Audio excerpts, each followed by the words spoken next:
जय हिंद दोस्तों, स्वागत है आप सभी का आपके अपनी मंथली करंट अफेयर्स सेशन पर। आज हम मई महीने 2023 के इंपॉर्टेंट करंट अफेयर्स को कवर करने वाले हैं। ये क्लास आपको हिंदी और इंग्लिश दोनों मीडियम में मिलने वाली है। इस सेशन में हमने 75 प्लस इंपॉर्टेंट क्वेश्चन लिए हैं जो भारत के हर एग्जाम को फोकस करके बनाए गए हैं। अगर आपने पूरा वीडियो शुरू से लेकर आखिर तक सुन लिया तो आपके मई महीने के करंट अफेयर्स पूरे क्लियर हो जाएंगे। तो दोस्तों, भारत के हर एग्जाम्स को फोकस करके तैयार किया गया है। हर एक क्वेश्चन का यहां पर डिटेल एक्सप्लेनेशन भी मिलेगा। कॉपी पेन लेकर के बैठिए और देखते हैं सारे इंपॉर्टेंट क्वेश्चन। देखिए, लास्ट में 75 प्लस क्वेश्चन के बाद एक 10 क्वेश्चन का हमने टेस्ट भी रखा है। वो ये जानने के लिए होगा कि आपने सेशन को कितने ध्यान से सुना है। तो पूरे सेशन को बहुत ध्यान से सुनिएगा, हर पॉइंट को नोट कीजिएगा। इसके अलावा 80 क्वेश्चन का यहाँ पे टेस्ट भी मैं रख रहा हूं। यह है 6 जून को। तो 6 जून को आपको फ्री टेस्ट अटेंड करना है अनअकैडमी एप्लीकेशन पर। ये टेस्ट आपको 6 जून को मिलेगा 11 बजे से 12:15 पर, जहां पर आपको रैंक भी पता चलेगी। तो ध्यान से सुनिएगा और 80 क्वेश्चन के टेस्ट में टॉप करिएगा। मैं पहले से आप सभी को बेस्ट ऑफ लक बोलता हूं। दोस्तों, पीडीएफ आपको कहां मिलेगी? Raja Gupta current affairs Telegram channel पर फ्री पीडीएफ मिलेगी। आपको फ्री पीडीएफ यहां पर मिलती रहेगी हर एक क्लास की। आप इसको ज्वाइन कर लीजिएगा। फिर से बोल रहा हूं, Raja Gupta current affairs Telegram channel को। आइए देखते हैं आज का सबसे पहला इंपॉर्टेंट क्वेश्चन। हाल ही में फिजी का जो सर्वोच्च सम्मान है, इसे हम बोलते हैं companion of the order of Fiji. इसे किस व्यक्ति को सम्मानित किया गया? Who has been awarded Fiji's highest honour companion of the order of Fiji. तो देखिए, भारत के जो प्रधानमंत्री हैं नरेंद्र मोदी जी, इनको सम्मानित किया गया फिजी के सर्वोच्च सम्मान से। अब इन्हें किसने सम्मानित किया है? तो देखिए, फिजी ये गए थे। ये सम्मान फिजी के प्राइम मिनिस्टर सितिविनी राबुका ने दिया है। तो सितिविनी राबुका ने यह सम्मान दिया है, आप यहां पर देख पा रहे हैं। और इसके अलावा इनको एक और अवार्ड मिला है, तो पापुआ न्यू गिनी के द्वारा दिया गया है पीएम मोदी जी को सम्मान।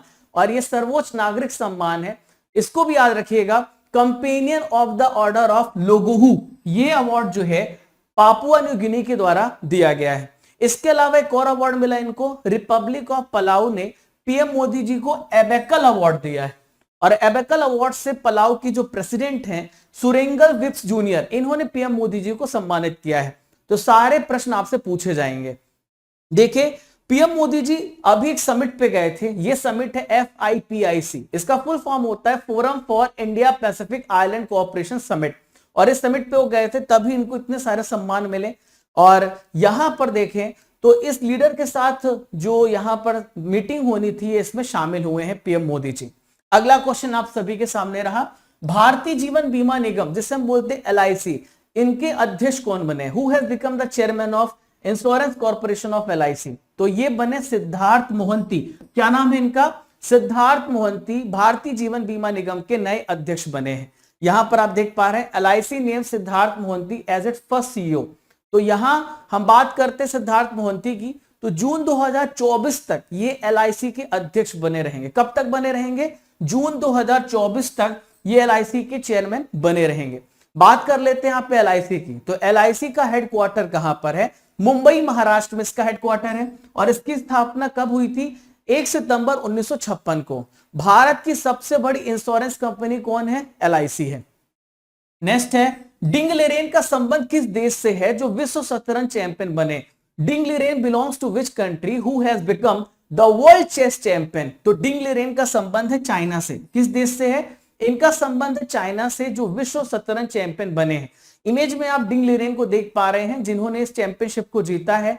डिंग लिरेन ने रूस के इयान नेपोमनियाची को हरा करके कजाकिस्तान में विश्व शतरंज चैंपियनशिप को अपने नाम कर लिया है। और डिंग लिरेन चीन के पहले विश्व शतरंज चैंपियन बने हैं। इसको आपको याद रखना, पूछा जा सकता है एग्जाम में। अगला प्रश्न ये रहा, हाल ही में किस देश की मारिया स्टेपनोवा ने लिपजिग बुक प्राइज 2023 को जीता है? Which countries Maria Stepanova has won Leipzig book prize 2023? तो मारिया स्टेपनोवा रूस की हैं। किस देश की हैं? मारिया स्टेपनोवा रूस देश की, जिन्होंने लिपजिग बुक प्राइज जीता है। तो यहां पर आप मारिया स्टेपनोवा को आप देख पा रहे हैं। अब इन्होंने क्या काम किया है, इसको भी मैं आपको समझाता हूं। तो देखिए, लिपजिग जो बुक पुरस्कार मिला स्टेपनोवा को, तो इनके यहां पर पोइट्री कलेक्शन है, इसका नाम है गर्ल्स विदाउट क्लॉथ। इसके लिए इन्हें सम्मानित किया गया है। अभी प्रेजेंट में जर्मनी की कैपिटल बर्लिन में रह रही हैं और ये रूसी लेखिका हैं। जो अपने ही देश के खिलाफ बातें लिखती रहती हैं। तो मारिया जो है वो रशिया की हैं, अब रह रही हैं कहां पे, जर्मनी के कैपिटल बर्लिन में। बात कर लेते हैं यहाँ पे दोस्तों लिप्जिग बुक पुरस्कार। तो कैसा पुरस्कार है, यह एक प्रकार का लिटरेचर पुरस्कार है, मतलब ये साहित्यिक पुरस्कार है। पहली बात, कब से प्रदान किया जा रहा है, 1994 से प्रदान किया जा रहा है। और क्या इसका उद्देश्य है, तो यूरोपीय संस्कृति, जो यूरोपियन कल्चर है उसके बीच में समझ को बढ़ावा देने के लिए ये लिप्जिग बुक पुरस्कार दिया जाता है। Next question very very important, हाल ही में विश्व प्रेस स्वतंत्रता सूचकांक जारी किया गया, भारत को कौन सी रैंक मिली है, what is India's rank in the world press freedom index 2023। तो देखिए भारत को रैंक मिली है 161। भारत पिछले साल 150 प्लेस पे था, अब भारत और पीछे चला गया है, तो 161 प्लेस पर भारत पहुंच गया है। देखिए वर्ल्ड प्रेस फ्रीडम डे मनाया जाता है 3 मई को, कब मनाया जाता है, 3 मई को। भारत 180 देशों में किस प्लेस पर है, 161 प्लेस पे पहुंच गया है। अब यह सवाल पूछा जा सकता है कि इस इंडेक्स को जारी कौन करता है, तो इनका नाम है रिपोर्टर्स विदाउट बॉर्डर। तो ये जारी करते हैं, ये फ्रांस की कैपिटल पेरिस में स्थित एक इंटरनेशनल ऑर्गेनाइजेशन, एक एनजीओ है और एक नॉन गवर्नमेंट ऑर्गेनाइजेशन है जो डिफरेंट इंडेक्स को जारी करता है। देखिए सबसे प्लेस पर कौन सा देश बना है, नॉर्वे, सेकेंड प्लेस पे आयरलैंड है, थर्ड प्लेस पे डेनमार्क है, फोर्थ प्लेस पे स्वीडन है, फिफ्थ प्लेस पे यहां पर फिनलैंड है। अब बात करें अमेरिका की तो 45 प्लेस पर है, चीन 179 सबसे नीचे ही पहुंचा दिया चीन को, ठीक है। रूस 164 प्लेस पर है। तो ये कंट्रीज की रैंकिंग है। हाल ही में विश्व बैंक के नए अध्यक्ष कौन बने हैं, who has become the new president of world bank. तो विश्व बैंक के जो नए अध्यक्ष बने हैं इनका नाम है अजय बांगा। क्या नाम है इनका, अजय बांगा। अजय बांगा की बात हम क्यों कर रहे हैं, क्योंकि ये भारतीय मूल के हैं। किस मूल के हैं दोस्तों, ये भारतीय मूल के हैं अजय बांगा, जिन्हें वर्ल्ड बैंक का अध्यक्ष बनाया गया है। ये मास्टर कार्ड के सीईओ रह चुके हैं अजय बांगा। इनका जो नाम दिया गया था यूएस के प्रेसिडेंट, जो यूएस के प्रेसिडेंट हैं उन्होंने दिया था, जो बाइडेन ने, और फिर इसके बाद ये नए अध्यक्ष बन गए हैं। 2 जून 2023 से पद को संभालेंगे और इनका कार्यकाल होगा 5 साल के लिए। नेक्स्ट है, भारत की पहली अंडर सी टनल कहां पर खुलेगी, where will India first under sea tunnel will be open. तो भारत की पहली अंडर सी टनल कहां पर खुलेगी दोस्तों, मुंबई में। कहां पर खुलेगी, मुंबई में, आपको याद रखना है। ये अंडर सी टनल जो है, ये फर्स्ट अंडर सी टनल जो है नवंबर महीने में खुलने का अंदाजा है, जो कि मुंबई में खुलने वाली है। तो ये कहां से स्टार्ट हो रही है, तो सुरंग जो है गिरगांव मरीन ड्राइव से पहले जो वहां पे स्टार्ट होता है, फिर अरब सागर से होते हुए गिरगांव चौपाटी, मालाबार हिल से नीचे गुजरेगी और अंत में ये ब्रीच कैंडी के प्रियदर्शनी पार्क में समाप्त हो जाएगी ये टनल, ठीक है। इस टनल की मदद से क्या होगा, जो गिरगांव से वर्ली की दूरी है जिसमें 45 मिनट का पीक टाइम यात्रा है, उसे 10 मिनट तक कम किया जा सकता है इस टनल के माध्यम से।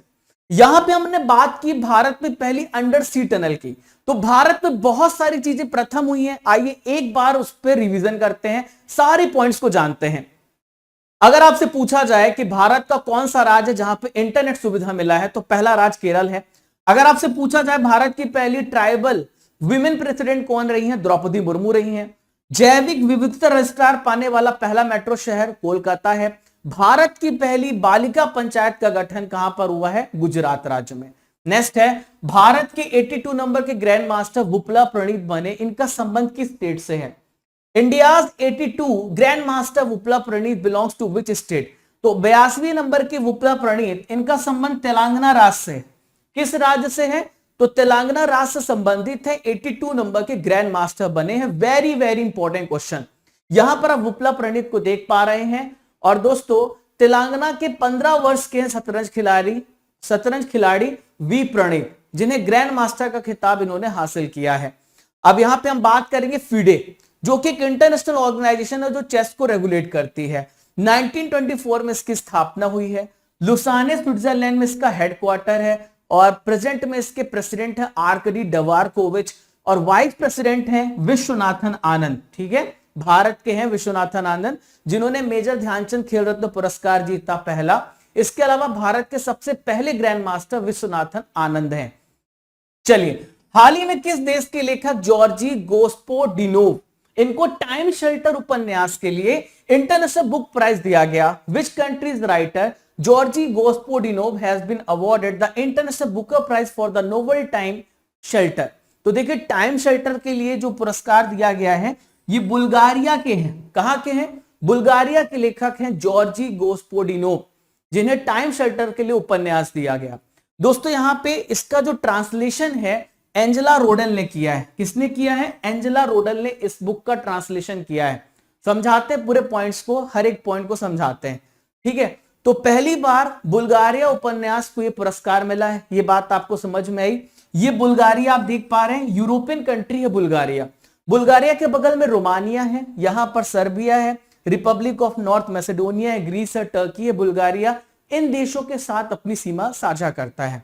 तो देखिए जॉर्जी गोस्पोडिनोव को लंदन में यह प्राइज दिया गया है और इसमें 51 लाख रुपए, कितने? 51 लाख रुपीस प्राइज है लगभग, जो कि 50,000 पाउंड के बराबर है, ठीक है। ये एंजेला रोडल के साथ भी शेयर करेंगे। और ये पुरस्कार उन्हें दिया जाता है जो आयरलैंड या यूके में जितने भी प्रकाशित उपन्यास हैं उसका ट्रांसलेशन करते हैं। तो उन सभी पुरस्कारों को उन सभी बुक्स को ये पुरस्कार दिया जाता है। देखिए 2022 में किसे मिला था? तो भारत की लेखिका है गीतांजलि श्री, जिनका यहां पर देखिए उपन्यास, तो इसका क्या नाम है? ये है द सैंड टॉम्ब, ठीक है। तो टॉम्ब ऑफ सैंड बोलते हैं इसको। इसका जो अनुवाद किया था डेजी रॉकवेल ने, इंग्लिश में ट्रांसलेशन किया था। भारत का एआई सुपर कंप्यूटर एरावत, जिसे हम बोलते हैं, वैश्विक सुपर कंप्यूटिंग सूची में किस स्थान पर है? India's AI super computer Airavat has ranked at what position in global super computing list. तो सुपर कंप्यूटिंग के मामले में बात करें, एरावत जो है 75वें स्थान पर है। भारत का ये जो एआई सुपर कंप्यूटर है पूरी दुनिया में 75वें स्थान पर है, ठीक है। और एरावत की बात करें तो इसका जो डाटा है वो इन हाउस क्लाउड प्लेटफॉर्म, यानी जितनी भी नेटवर्किंग है, जितनी भी प्रोसेस है, सब एक ही जगह पर की जा रही है, उसे हम बोलते हैं इन हाउस क्लाउड प्लेटफॉर्म, ठीक है। सुपर कंप्यूटर्स क्या होते हैं? तो ऑर्डिनरी कंप्यूटर से बिल्कुल अलग होते हैं। इनकी प्रोसेसिंग स्पीड ज्यादा होती है, इनका स्टोरेज ज्यादा होता है, इनकी गति ज्यादा होती है, तो बहुत सारे फीचर्स हैं। भारत का पहला सुपर कंप्यूटर कौन था? तो आपको याद रखना, इसका नाम है परम 8000। क्या नाम है? परम 8000। इसके अलावा दुनिया के सबसे तेज सुपर कंप्यूटर में फ्रंटियर नाम आता है, जो कि अमेरिका का सुपर कंप्यूटर है। सेकंड नंबर पे आता है फुगाको, जो कहां पर है? जापान में है। भारत के नए संसद भवन का उद्घाटन हाल ही में किसने किया है? Who has inaugurated the new parliament building of India. तो भारत के नए संसद भवन का उद्घाटन नरेंद्र मोदी जी ने किया है। किसने किया है? भारत के प्रधानमंत्री मोदी जी ने किया है न्यू पार्लियामेंट बिल्डिंग का उद्घाटन। 28 मई 2023 को इसका इनॉग्रेशन हुआ है। इसके अलावा इन्होंने सेंगोल को स्थापित किया है। सेंगोल लोकसभा के स्पीकर की कुर्सी के जस्ट बगल रखा गया है। यह सेंगोल किसके द्वारा लाया गया था? तो तमिलनाडु से संत आए थे, उन्होंने सेंगोल सौंपा है पीएम मोदी जी को, ठीक है। जो नया संसद भवन है इसका शिलान्यास कब हुआ था? 10 दिसंबर 2020 को। उद्घाटन 28 मई को हुआ है और इसको बनाया है टाटा प्रोजेक्ट्स लिमिटेड के द्वारा। किसने बनाया है? टाटा प्रोजेक्ट्स लिमिटेड के द्वारा बनाया है। और इसके आर्किटेक्चर है बिमल पटेल। इसकी डिजाइनिंग किसने की है? SCP design planning and management private limited के द्वारा की गई है। और total area 64,500 metre square, 971 crore रुपए इसमें पैसे लगे हैं। देखिए लोकसभा की कितनी सीटें यहां पे? 888 सीटें बढ़ जाएंगी। और यहां पर बात करें राज्यसभा की कितनी सीटें हो जाएंगी? 384 सीटें हो जाएंगी, कैपेसिटी हो जाएगी। नेक्स्ट है, नासा के वैज्ञानिकों ने सिमुलेटेड चंद्र मिट्टी से किस तत्व को निकाला है? NASA scientist have extracted which element from simulated lunar soil. तो चंद्रमा की मिट्टी से इन्होंने ऑक्सीजन निकाल लिया है, जो कि बहुत बड़ी बात है हमारे रिसर्चर्स के लिए, हमारे साइंटिस्ट के लिए बहुत अच्छी बात है कि ऑक्सीजन को निकाला गया है। अब वहां पर ऑक्सीजन भी हम जनरेट कर सकते हैं आने वाले समय में। तो ह्यूस्टन जॉनसन स्पेस सेंटर में नासा के वैज्ञानिकों ने रिसर्च से चांद की सतह पर अंतरिक्ष यात्रियों को जो सांस लेने वाला एक हवा है उसको उपलब्ध कराने में पूरा प्रयास किया है और आने वाले समय में मिल सकती है। दोस्तों आप लोगों के लिए एक इंपॉर्टेंट जानकारी है, इस जानकारी को आप सुन लीजिए कि अभी 1 जून को आपका बैच स्टार्ट हो रहा है, सीएचएसएल का बैच, लक्ष्य सीएचएसएल का बैच, जो आपके 2023 को टारगेट किया जा रहा है। और यहां पर आपको मिलता है हिंदी और इंग्लिश दोनों मीडियम में क्लास, पहली बार। दूसरा 4 महीने तक आपका बैच चलेगा, 400 घंटे चलेगा, मॉक टेस्ट मिलेगा आपको, आप डायरेक्ट अपने टीचर से बात कर सकते हो। तो अलग अलग टीचर पढ़ा रहे हैं, ठीक है। और यहीं पर आप देखें, आप सीपीओ की भी तैयारी कर सकते हो, 1 जून से बैच स्टार्ट हो रहा है, सीजीएल की तैयारी कर सकते हो। इतने सारे टॉपर्स हमारे बने हैं और ये सारे टॉपर्स अनअकैडमी ने दिए हैं। दोस्तों अभी यहां पर देखिए तो 24 + 6 महीने की जो फीस है केवल 7,056 रुपए है। 31 तारीख तक ये फीस है। मतलब आप 24 + 6 महीने, मतलब आप सही कहें 2.5 साल तैयारी कर सकते हैं। और 12 + 6 महीने की फीस है 5,936 रुपए। 6 महीने की फीस 5,297 है। आप ईएमआई की मदद से भी दे सकते हैं। और वहीं पे 24 मंथ की फीस डिस्काउंटेड 4500 है। 12 महीने की फीस 4,000 रुपए है। तो आप इनका इस्तेमाल कर सकते हैं। भारत के किसी भी एग्जाम की तैयारी आप अनअकैडमी से कर सकते हैं। एप्लीकेशन को आपको डाउनलोड करना पड़ेगा। डाउनलोड करने के बाद आपको अपना एग्जाम सेलेक्ट करना पड़ेगा और एग्जाम सेलेक्ट करने के बाद आपको कोड यूज करना होगा। तब आप फ्री क्लासेस यहां पे देख सकते हो, राजा CA10। किसी भी एग्जाम की तैयारी आपको करनी हो तो बस आप इस एप्लीकेशन की मदद से कर सकते हो, भारत के हर एग्जाम की। हाल ही में सुप्रीम कोर्ट ने संविधान के किस आर्टिकल के तहत विवाह के अपरिवर्तनीय टूटने के आधार पर तलाक देने का अधिकार दिया है? The supreme court has granted the right to divorce on the ground of irrevocable breakdown of marriage under which article of constitution? तो देखिए आर्टिकल है 142। कौन सा आर्टिकल है? 142। दोस्तों पहले क्या प्रावधान था? पहले यह प्रावधान था कि अगर किसी किसी कपल को, दो क्यों कह रहा हूं, पति पत्नियों को आप कहें, तो अगर वो तलाक लेना चाहते हैं हिंदू में तो उनको 6 महीने का समय मिलता था कि वो अपने आप में अगर कोई प्रॉब्लम है सॉल्व कर ले। लेकिन अब 6 महीने वेव ऑफ कर दिए गए हैं। अगर आपको तुरंत तलाक चाहिए जिसमें कोई भी गुंजाइश नहीं है तो संविधान के आर्टिकल 142 के तहत मंजूरी मिल सकती है। अगर पति पत्नी के रिश्ते के बीच में कुछ भी नहीं बचा, बिल्कुल खराब हो चुका है और कोई सुलह होने की गुंजाइश नहीं है तो कोर्ट तुरंत तलाक दे सकती है। यह बात कही गई है और हवाला दिया गया है 2014 में शिल्पा शैलेश बनाम वरुण श्रीनिवासन के केस में यही किया गया था। उन्होंने कहा था कि हमें तलाक दीजिए आर्टिकल 142 के तहत, और अब ये जो नए हैं और भी लोग, उनको भी तलाक मिलेगा इसी के तहत। ठीक है, चलो। दक्षिणी वायु कमान के air officer commanding in chief के रूप में किसने पदभार को संभाल लिया है? Who has taken over as the air officer commanding in chief of southern air command? तो देखिए इनका क्या नाम है, बालकृष्ण मणिकांतन। क्या नाम है? बालकृष्ण मणिकांतन। इमेज में आप देख पा रहे हैं, जो कि दक्षिणी वायु कमान के air officer commanding in chief के रूप में इन्होंने पदभार को संभाला है। अब देखिए यहां पे मैं बता देता हूं भारतीय वायुसेना के बारे में। तो भारतीय वायुसेना के जो मार्शल है, एयर चीफ मार्शल, वो है VR चौधरी, विवेक राम चौधरी।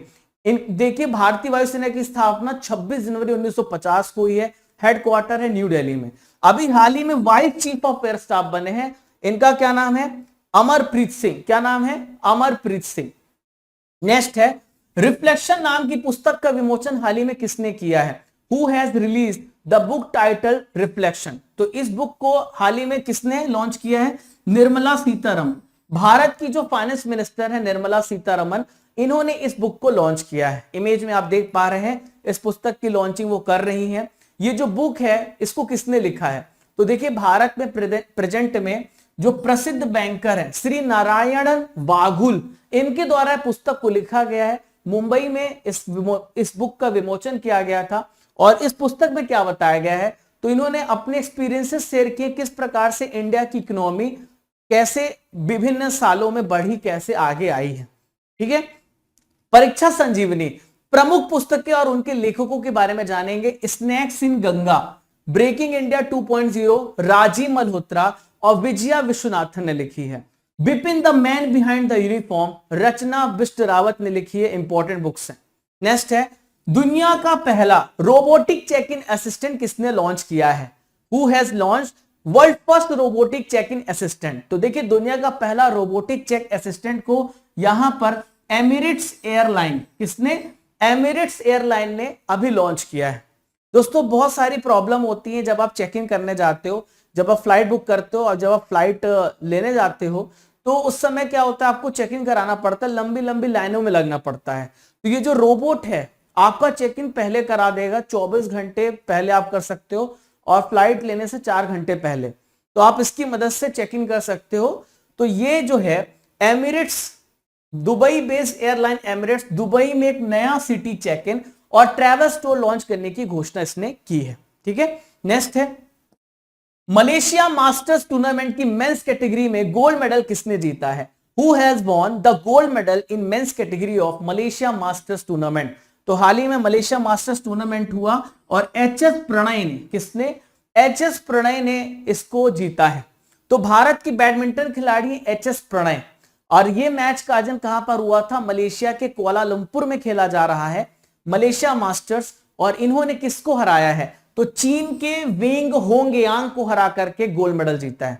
कौन है? चीन के वेंग होंगयांग, तो इनको हरा करके चैंपियनशिप को अपने नाम किया है, और ऐसा काम करने वाले भारत के तीसरे व्यक्ति बन गए हैं। इसके पहले महिलाओं ने किया है, 2016 में पीवी सिंधु, 2017 में साइना नेहवाल, और 2023 में अब इन्होंने काम कर दिया है। मलेशिया मास्टर्स ओपन की बात करें तो वीमेंस कैटेगरी में किसने जीता है? तो जापान की आकाने यामागुची, इन्होंने इसको जीता है। चलिए, 23वां आईफा अवार्ड्स की घोषणा हुई 2023 की। इसमें बेस्ट फिल्म का अवार्ड किसे मिला है? Who has won the best film award eight 23rd IIFA award 2023? तो 2023 में आप सभी की फेवरेट मूवी, हम सबकी दृश्यम 2 को आईफा अवार्ड्स में बेस्ट फिल्म का अवार्ड मिला है। इसके अलावा और भी बहुत सारे पुरस्कार हैं, एक एक करके डिस्कस करते हैं। पहली बात, आईफा अवार्ड्स का आयोजन कहां हुआ? अबू धाबी यूएई में किया गया इस साल का। इसके अलावा अगर पूछा जाए इसका फुल फॉर्म क्या है? International Indian film academy awards इसका फुल फॉर्म है, आपको यह बात याद रखना है। विनर्स की बात करें तो बेस्ट डायरेक्शन का श्रेय जाता है आर माधवन को। रॉकेटरी द नंबी इफेक्ट बहुत अच्छी मूवी है, साइंस बेस्ड मूवी है। Best actress in leading role Alia Bhatt Gangubai Kathiawadi के लिए। Best actor in leading role Hrithik Roshan Vikram Vedha के लिए। तो ये सारे अवार्ड्स हैं, एक बार आप देख लीजिएगा। Best actress in supporting role Mouni Roy, Brahmastra में आपने देखा होगा। ये सारे अवार्ड्स आप एक बार देख लीजिएगा, मैंने इंपॉर्टेंट आपको बता दिए हैं। आसियान भारत समुद्री अभ्यास, इसका आयोजन किस देश में हुआ है? In which country ASEAN India maritime exercise organised? तो आसियान भारत समुद्री अभ्यास आपको याद रखना है, बहुत ही इंपॉर्टेंट है। इसका आयोजन दोस्तों सिंगापुर में हुआ है। कहां पर हुआ है? सिंगापुर में आसियान भारत समुद्री अभ्यास का आयोजन किया गया। अब आइए समझते हैं, यह अभ्यास जो है 2 से लेकर 8 मई तक सिंगापुर में हुआ है। यहां पे आसियान की हम बात कर लेते हैं, तो आसियान की स्थापना 1967 में हुई है, और ये दक्षिण पूर्व एशियाई देशों का एक ग्रुप है, एक समूह है। इंपॉर्टेंट पॉइंट, हाल ही में इसमें 11वां मेंबर कौन सा देश बना है? तो इसका नाम है तिमूर लेस्ते, जो कि इसमें शामिल हुआ है। तिमूर लेस्ते, ये सारे सदस्य देश हैं जो कि आसियान में शामिल हैं। तिमूर लेस्ते न्यू है, इसलिए आपको ये बात याद रखना है। आसियान का हेडक्वार्टर कहां पर है? जकार्ता, इंडोनेशिया में। सैंटियागो पेना हाल ही में किस देश के प्रेसिडेंट बने? सैंटियागो पेना has become the president of which country? तो सैंटियागो पेना हाल ही में पैराग्वे के, कहां के? पैराग्वे के प्रेसिडेंट बने हैं सैंटियागो पेना। इमेज में आप सैंटियागो पेना को देख पा रहे हैं, जो पैराग्वे के नए प्रेसिडेंट बने हैं। अब आइए जानते हैं किस पार्टी से रिलेटेड है। तो ये कोलोराडो, तो ये कौन सी पार्टी? कोलोराडो पार्टी से संबंधित है, और इकोनॉमिस्ट हैं सैंटियागो पेना, जिन्हें देश का नया प्रेसिडेंट चुना गया है, प्रेसिडेंट बनाया गया है। पैराग्वे की लोकेशन देखिए तो साउथ अमेरिका है, और साउथ अमेरिका में आप पैराग्वे देख पा रहे हैं। तो देखिए पैराग्वे जो है दोस्तों, पैराग्वे दक्षिण अमेरिका में आता है, साउथ अमेरिका में आता है, एक लैंडलॉक कंट्री है। इसकी जो बाउंड्रीज है किन किन देशों से मिलती है? तो यहां देखिए अर्जेंटीना है, फिर यहां पे देखिए ब्राजील है, और बोलीविया ये है। तो इन देशों के साथ इसकी सीमा छूती है, लैंडलॉक कंट्री है, पूछा जा सकता है। इसकी कैपिटल क्या है? असुनसियान। असुनसियान इस देश की राजधानी है, और पैराग्वे नदी के तट पर स्थित है। नेक्स्ट है made in India 75 years of business and enterprise. इस पुस्तक के लेखक कौन है, जिसे हाल ही में प्रकाशित किया गया? तो इस पुस्तक के लेखक हैं, यहां पर देखें आप, ये हैं अमिताभ कांत। अमिताभ कांत ने made in India 75 years of business and enterprise पुस्तक को लिखा है। अमिताभ कांत कौन है? तो ये शेरपा हैं, ये प्रेजेंट में G20 के शेरपा हैं, और नीति आयोग के सीईओ रह चुके हैं। वर्तमान में जो सीईओ हैं वो हैं VBR सुब्रमण्यम। तो इन्होंने इस पुस्तक में बताने का प्रयास क्या किया है, तो इंडिया के बिजनेस, इंडिया के एंटरप्रेन्योर्स की सफलता कैसे मिल सकती है उनको, तो उनके बारे में इस पुस्तक में बताया गया है, कैसे वो आगे बढ़ सकते हैं इस बुक में बताया गया है। चलिए परीक्षा संजीवनी ले लीजिए। वॉर इन वीमेन किसके द्वारा लिखी गई है, डॉक्टर एम ए हसन के द्वारा। पीयूष बावले ने कौन सी बुक लिखी है, गांधी सियासत और संप्रदाय। फुलंगे ने कौन सी पुस्तक लिखी है, दार्जिलिंग के लेखक है लेखनाथ छेत्री, तो फुलंगे इन्होंने लिखी है। ठीक है, कौन सी बुक लिखी है फुलंगे, तो दार्जिलिंग के लेखक है लेखनाथ छेत्री, फुलंगे ने लिखी है, याद रहेगा आपको। चलिए फुलंगे व्यक्ति नहीं है, फुलंगे लिखा है, दार्जिलिंग के लेखक लेखनाथ छेत्री ने। नेक्स्ट है FIM जूनियर जीपी में प्रतिस्पर्धा करने वाले पहले भारतीय कौन बने, who will become the first Indian to compete in FIM junior GP, तो इनका नाम है जेफरी इमैनुअल। क्या नाम है इनका, जेफरी इमैनुअल।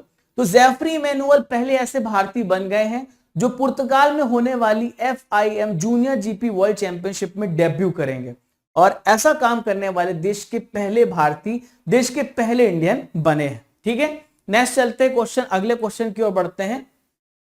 एकीकृत संकाय भर्ती पोर्टल जिसे हम बोलते हैं CU चैन, इसको किसने लॉन्च किया, who has launched integrated faculty recruitment portal CU select. तो CU सिलेक्ट को किसने लॉन्च किया है, UGC ने, यूनिवर्सिटी ग्रांट्स कमीशन ने इसे लॉन्च किया है।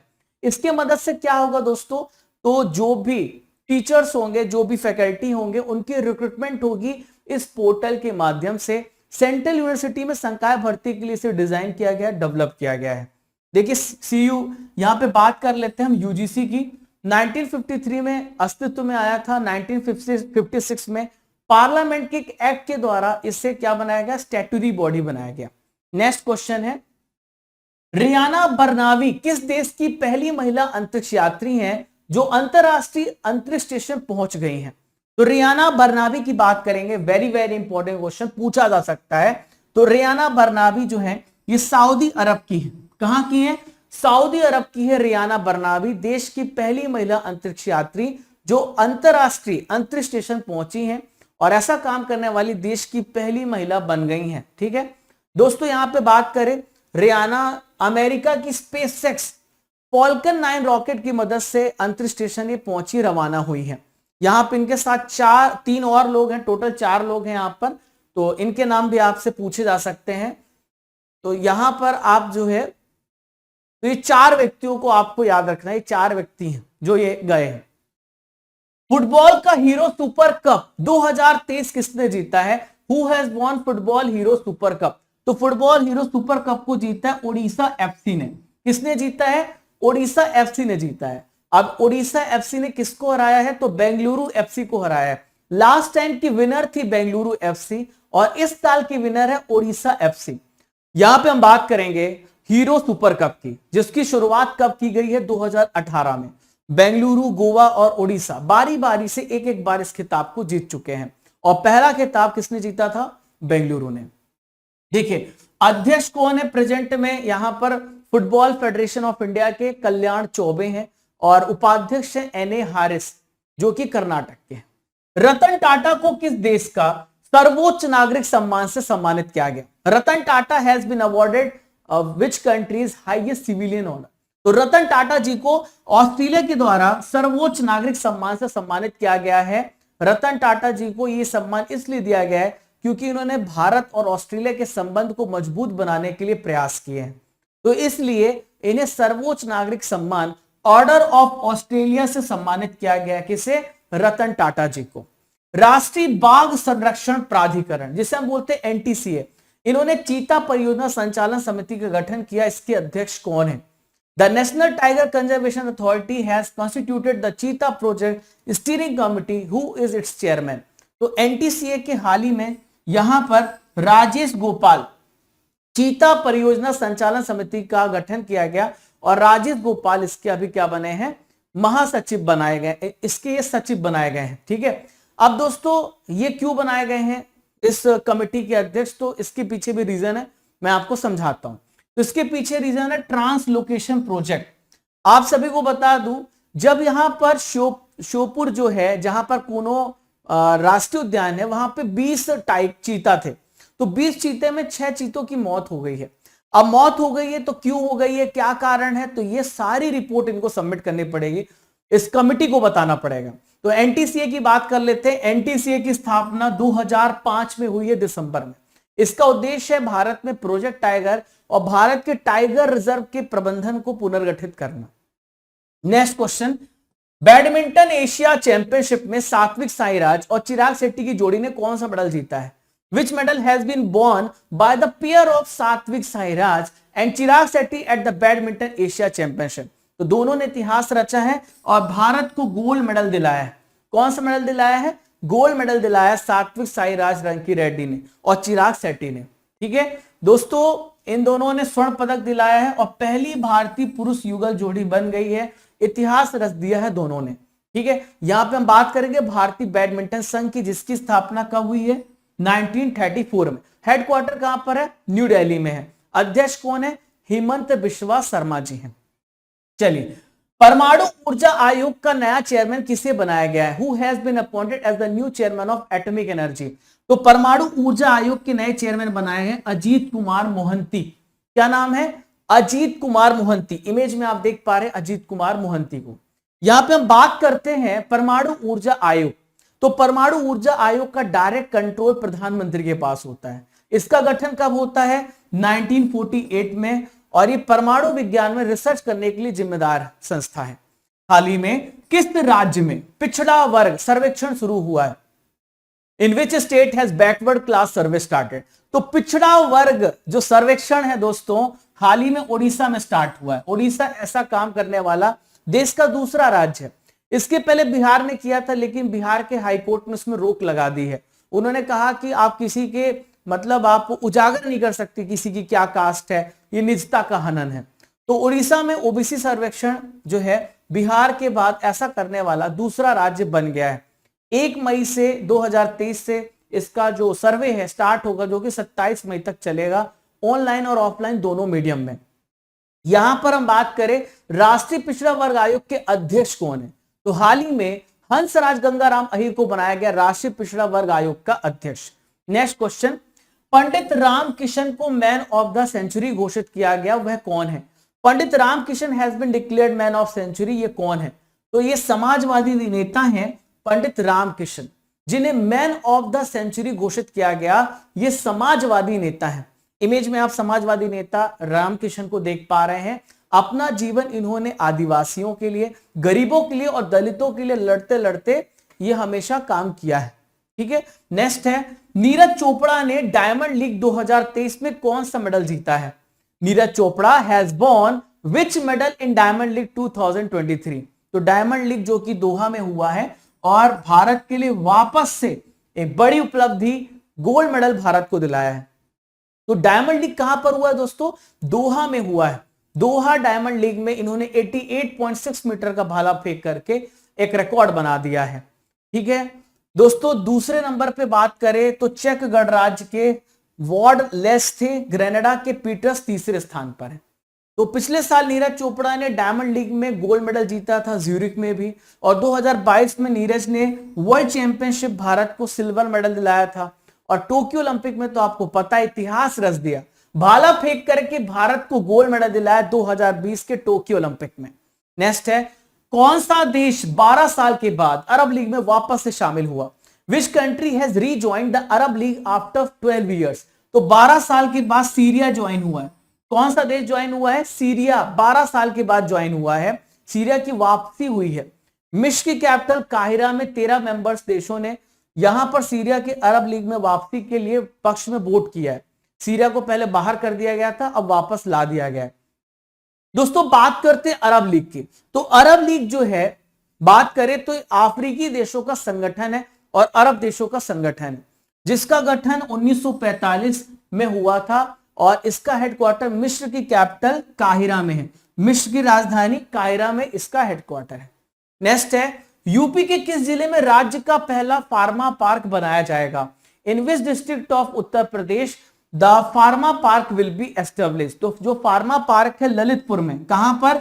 ललितपुर में इसे एस्टेब्लिश किया जाएगा फार्मा पार्क। तो उत्तर प्रदेश के बुंदेलखंड में आता है ललितपुर जिला, जहां पर फार्मा पार्क स्थापित किया जाएगा। और इसके लिए राज्य सरकार ने 1500 हेक्टेयर भूमि पशुपालन विभाग को ट्रांसफर कर दी है। दोस्तों यहां पर यूपी से रिलेटेड करंट अफेयर्स को डिस्कस करते हैं। तो उत्तर प्रदेश में बन रहा है राम लैंड, जो कि डिज्नीलैंड की तर्ज पर होगा। अयोध्या में बनाने की योजना बनाई जा रही है। यहां पर राम के बारे में सारी आपको जानकारी मिलेगी, बहुत ही इंटरैक्टिव वे में। उत्तर प्रदेश जो है 2030 तक सरकारी विभागों में जितने भी इस्तेमाल किए जा रहे व्हीकल्स हैं उसको इलेक्ट्रिक वाहन में तब्दील कर देगा। नेक्स्ट है, हाल ही में किस साल के गणतंत्र दिवस समारोह के मार्चिंग दस्ते में सिर्फ महिलाओं को शामिल किया जाएगा?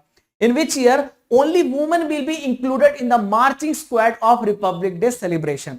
तो देखिए आपको याद रखना है 2024 यानी अगले साल गणतंत्र दिवस समारोह में केवल आपको महिलाएं देखने को मिलने वाली हैं हर जगह।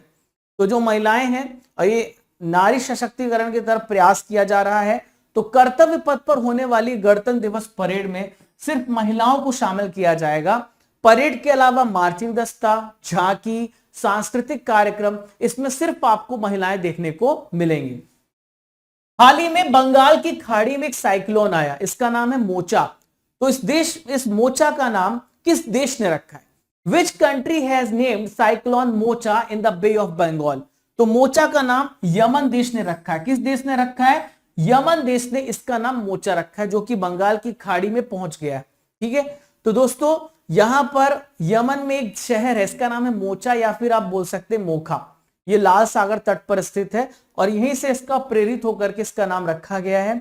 और मोचा ने बहुत तबाही मचाई है। मोचा बंगाल की खाड़ी से होते हुए म्यांमार पहुंच गया, जहां पर इसने बहुत ज्यादा तबाही मचाई है। भारत इसके लिए फिर राहत कार्यक्रम भी स्टार्ट किया है। चलिए आगे बढ़ते हैं नेक्स्ट क्वेश्चन की तरफ। हाल ही में किस राज्य में लिथियम के भंडार पाए गए हैं? In which state lithium deposits has been found?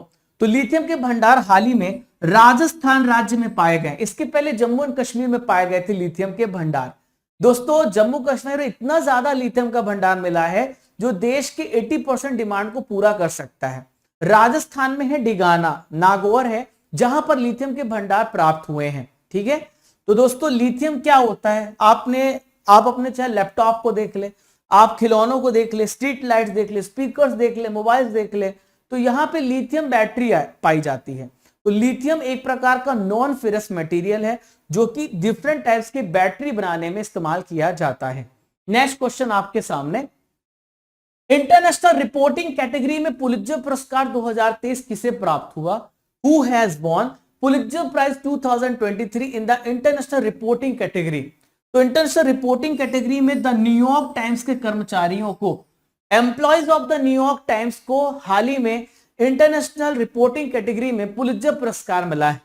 Pulitzer पुरस्कार दोस्तों पत्रकारिता, जर्नलिज्म के क्षेत्र में दिया जाता है। अब हम समझते हैं कि न्यूयॉर्क टाइम्स के कर्मचारियों को यह अवार्ड क्यों मिला है। यूक्रेन और रूस के बीच में युद्ध चल रहा है, उसी समय जो बूचा शहर है जो कि यूक्रेन में है, वहां पर कवरेज की गई है। वहां पे बहुत सारे लोगों की मौत हो रही है, हत्याएं हो रही है, तो वॉर क्राइम की रिपोर्टिंग की है द न्यूयॉर्क टाइम्स के कर्मचारियों ने, इसलिए उनकी ये पुरस्कार दिया गया है। पुलित्जर पुरस्कार की बात करें तो इसकी शुरुआत हंगरी अमेरिकी पत्रकार जोसेफ पुलित्जर की याद पे की गई। हर साल बात करें पुरस्कार दिया जाता है और 1917 से प्रदान किया जा रहा है। कब से? 1970 से प्रदान किया जा रहा है। नेक्स्ट है, छठवां हिंद महासागर सम्मेलन 2023 ये कहां पर शुरू हुआ है? Where has sixth Indian Ocean conference 2023 began? Very very important question. तो छठवां हिंद महासागर सम्मेलन कहां पर हुआ है? ढाका में आयोजित हुआ। कहां पर? ढाका में हाल ही में आयोजित किया गया है, बांग्लादेश की कैपिटल ढाका में। और देखिए बांग्लादेश की प्राइम मिनिस्टर है शेख हसीना, इन्होंने इसका उद्घाटन किया इस सम्मेलन का, जो कि 12 से 13 मई के बीच में हुआ है। 12 और 13 मई को इसका आयोजन किया गया है। इसकी थीम आपको याद रखनी है, शांति, समृद्धि और एक लचीले भविष्य के लिए साझेदारी।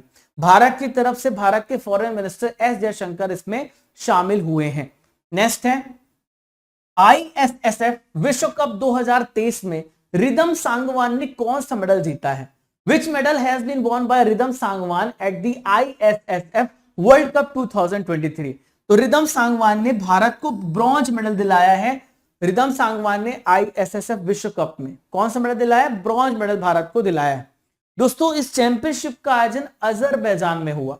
अजरबैजान की कैपिटल बाकू में हुआ है और ये महिलाओं की 10 मीटर एयर पिस्टल स्पर्धा में कांस्य पदक जीती हैं। ठीक है, चलिए नेक्स्ट है, हाल ही में किस राज्य ने अनुच्छेद 355 का इस्तेमाल किया? Article 355 has been used in which state? तो आर्टिकल 355 का इस्तेमाल कहां पर किया गया? मणिपुर राज्य में। कहां पर? मणिपुर राज्य में। आपने अभी मणिपुर राज्य में देखा था भीषण हिंसा हो रही है, वहां पे डिफरेंट जो ट्राइब्स हैं उनके बीच में लड़ाई चल रही है, तो 355 इन्वोक करना पड़ा मणिपुर में। एक्चुअली बात यह है कि जो मैतेई कम्युनिटी है वो डिमांड कर रही है कि उसे ट्राइब्स बना दिया जाए, लेकिन यहाँ पे कुकी और नागा पहले से जनजाति है जो नहीं चाहती कि मैतेई को यहाँ पर ट्राइबल का दर्जा मिले। ठीक है, तो इस वजह से इनके बीच में सब फाइट हो रही है और लड़ाई हो रही है, ये मामला है। अब वहां पर बहुत ज्यादा क्या हो गया? बहुत ज्यादा हिंसा हो गई, तो उसको रोकने के लिए केंद्र सरकार ने 355 यानी कि केंद्र सरकार क्या कर सकती है? आंतरिक गड़बड़ी और बाहरी आक्रमण के खिलाफ राज्य की रक्षा के लिए सभी आवश्यक कदम उठा सकती है। जब आर्टिकल 355 लग जाता है, जो वहां का लॉ एंड ऑर्डर होता है सेंट्रल गवर्नमेंट अपने हाथ में ले लेती है। ठीक है, आपको ये बात याद रहेगा। ठीक है,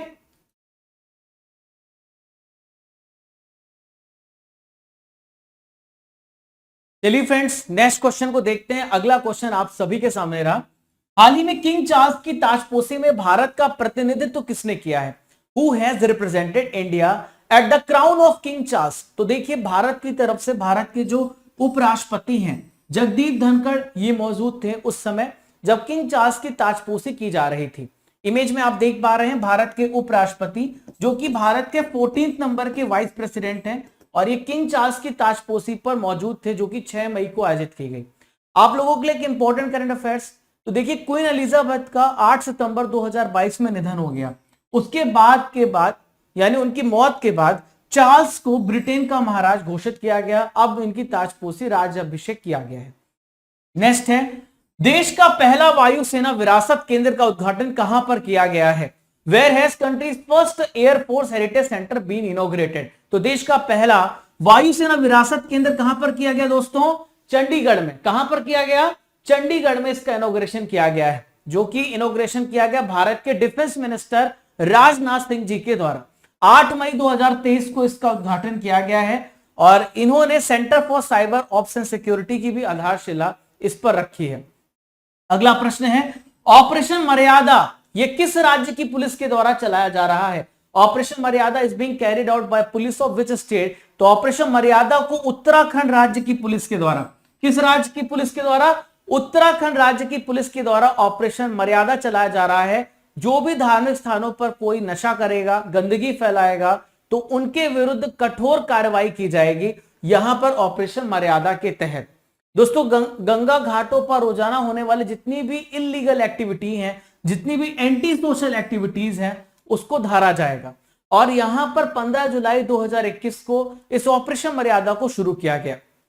अगला प्रश्न आप सभी के सामने रहा, हाल ही में 57 नंबर का ज्ञानपीठ पुरस्कार 2022 किसे प्राप्त हुआ है? Who has received 57 Jnanpith award 2022? तो 57 नंबर का जो ज्ञानपीठ अवार्ड है दामोदर मौजो को मिला है। किसे मिला है? दामोदर मौजो को। देखिए गीतांजलि श्री को बुकर प्राइज मिला था पिछले साल। अनुराधा राय को बात करें तो इंग्लिश में लेख के लिए इस साल इंग्लिश भाषा में इनको मिला है साहित्य अकादमी पुरस्कार। और हिंदी साहित्य अकादमी अवार्ड किसे मिला है? बद्री नारायण जी को। तो 57 नंबर का जो ज्ञानपीठ पुरस्कार है दामोदर मौजो को मिला है। दामोदर मौजो गोवा के लेखक हैं, एक लघु कथा लेखक हैं, आलोचक और कोंकणी में पटकथा लेखक हैं दामोदर मौजो। एक उपन्यासकार भी हैं। भारत का जो सर्वोच्च सम्मान कहा जाता है साहित्यिक सम्मान, वो है ज्ञानपीठ।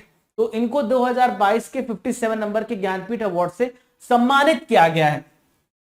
दोस्तों अगर आपसे पूछा जाए कि पुरस्कार कब स्थापित हुआ है, तो 1961 में पुरस्कार की स्थापना हुई है।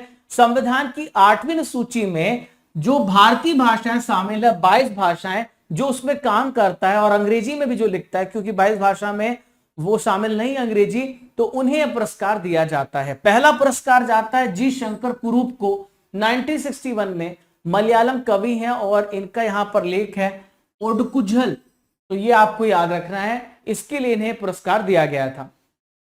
आसियान का 42वां शिखर सम्मेलन किस देश में आयोजित किया गया? In which country 42 ASEAN summit is held? तो 42 नंबर का आसियान समिट इंडोनेशिया में, कहां पर? इंडोनेशिया में आयोजित किया गया। देखिए आसियान का फुल फॉर्म आपसे पूछा जा सकता है, association of south east nation. फिर से बोल रहा हूं, association of south east Asian nation इसका फुल फॉर्म है। देखिए इसकी थीम है Asian affairs epicentre of growth. 9 से 11 मई तक लाबुआन, यहां पर इसका आयोजन किया गया। इंडोनेशिया में है लाबुआन बाजो, जहां पर इसका आयोजन किया गया है। आसियान की बात कर ले तो 1967 इसकी स्थापना हुई, मैंने आपको अभी बताया था। इनके महासचिव का नाम आपको याद रखना, जिम जोक हुई, और 1967 में इसकी स्थापना हुई है। जकार्ता इंडोनेशिया में इसका हेडक्वार्टर है। सदस्य हैं 11 मेंबर हैं इसमें, ठीक है। चलिए अगला प्रश्न है, अजय वारियर 23 अभ्यास ये कहां पर आयोजित किया गया? Where has Ajay warrior 23 exercise been held? तो अजय वारियर इस साल कहां पर हुआ है? यूनाइटेड किंगडम में हुआ है। कहां पर हुआ है? United Kingdom. Ajay warrior Bharat और यूके के बीच में होता है, ये एक ज्वाइंट एक्सरसाइज है जो इंडिया और यूके के बीच में आयोजित किया जाता है, ठीक है। और ये कहां पर हुआ यूनाइटेड किंगडम में? तो सेलिसबरी प्लेन्स में।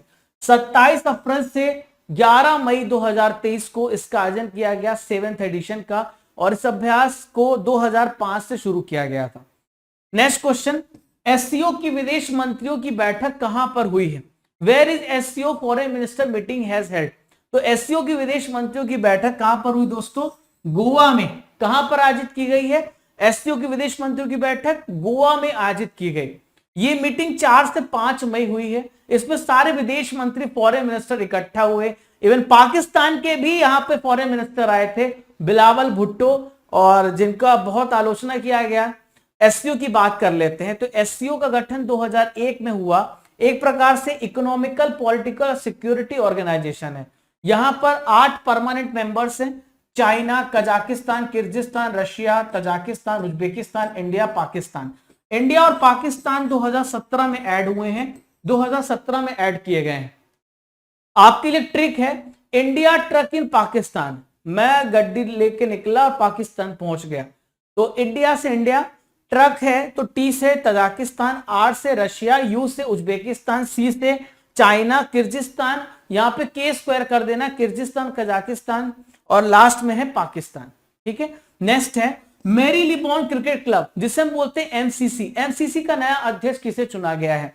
Who has been elected as the new president of MCC? तो एमसीसी का नया प्रेसिडेंट बनाया गया मार्क निकोलस को। किसे बनाया गया है? मार्क निकोलस को एमसीसी का नया अध्यक्ष बनाया गया। किसे बनाया गया है? मार्क निकोलस को, आपको याद रखना है। देखिए एमसीसी की बात करें तो लंदन में है ये। मार्क निकोलस इंग्लैंड के पूर्व क्रिकेटर और दिग्गज कमेंटेटर रह चुके हैं। अब इन्हें यहां का क्या बनाया गया? अध्यक्ष बनाया गया, स्टीफन फ्राई की जगह। देखिए एमसीसी की बात करें तो 1814 में लंदन के लॉर्ड्स मैदान इसका मुख्यालय बना, और एमसीसी भारत कह रहा हूं, क्रिकेट के जितने भी रूल्स हैं उसको बनाता है और समय समय पे अपडेट भी करता है। नीरा टंडन को किस देश में घरेलू नीति सलाहकार के रूप में नियुक्त किया गया? Neera Tandon has been appointed as the domestic policy advisor in which country? तो नीरा टंडन को कहां पर? अमेरिका में। इसका सही उत्तर क्या होगा? अमेरिका में हाल ही में सलाहकार के रूप में नियुक्त किया गया है। इमेज में आप देख पा रहे हैं, भारतीय अमेरिकी मूल की है, इसलिए क्वेश्चन हमने यहां पर लिया है। अमेरिका से रिलेटेड इंपॉर्टेंट करंट अफेयर्स, 2022-23 में भारत का सबसे बड़ा व्यापारिक भागीदार देश वो है अमेरिका। चीन जो है सेकंड प्लेस पर है। देखिए हिंदू फोबिया के खिलाफ प्रस्ताव पास किया गया। अमेरिका में स्टेट है जॉर्जिया, और ऐसा करने वाला अमेरिका का पहला राज्य है जॉर्जिया। कौन सा राज्य है? जॉर्जिया।